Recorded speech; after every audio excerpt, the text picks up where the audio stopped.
I'm gonna rub your belly. Hello everybody. So I just finished Mortal Engines the other night. There were things I liked about it and a few things I didn't. It's an interesting concept, for sure. It's set in a future post-apocalyptic world where resources are scarce, which is a genre I'm not super crazy about. So in Mortal Engines, cities are fitted with huge engines and wheels to roam the hunting ground.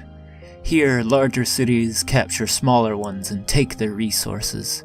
It's called municipal Darwinism in the book. Right off the bat, if resources are so scarce, then how on earth are they able to afford to keep these massive, mobile cities running at all times? Wouldn't that take an impossible amount of fuel?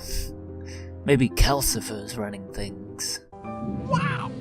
The plot itself is about a lowly historian apprentice in London named Tom, who rescues his hero and head historian Thaddeus Valentine from a would-be assassin named Hester Shaw, a disfigured young woman who tells Tom that Valentine isn't the great hero Tom thinks he is. Hester jumps down a waste chute to escape, and when Tom asks Valentine about the girl, Valentine pushes Tom down the chute along with her in an attempt to kill him. Basically, it's about the unlikely unity of Tom and Hester as they chase down London. It's a big adventure with lots of big moments, plenty of colorful characters, and no shortage of interesting locations.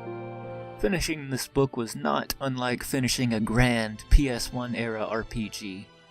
The structure, the writing, the pacing, it was all great. I thought it was the perfect length, it was never boring. Every chapter ended with me wanting to find out what happens next. But my biggest problem with this book is I don't like Tom, the main character. He's just such a flat person. He's this shy, orphaned historian in training with a heart of gold, but he's just so boring. And a minor gripe I had was the tense. Sometimes the book is past tense, sometimes it's present. It's a small thing, but it can be a bit irksome.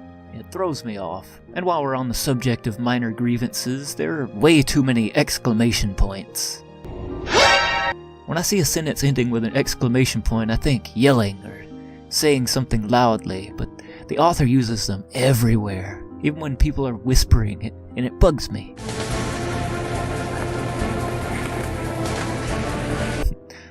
And lastly, the ending. It's not a bad ending, but it just ends. It's an ending I wasn't expecting, but it's just so abrupt and leaves too many unanswered questions to be a satisfying conclusion to such a high-concept epic.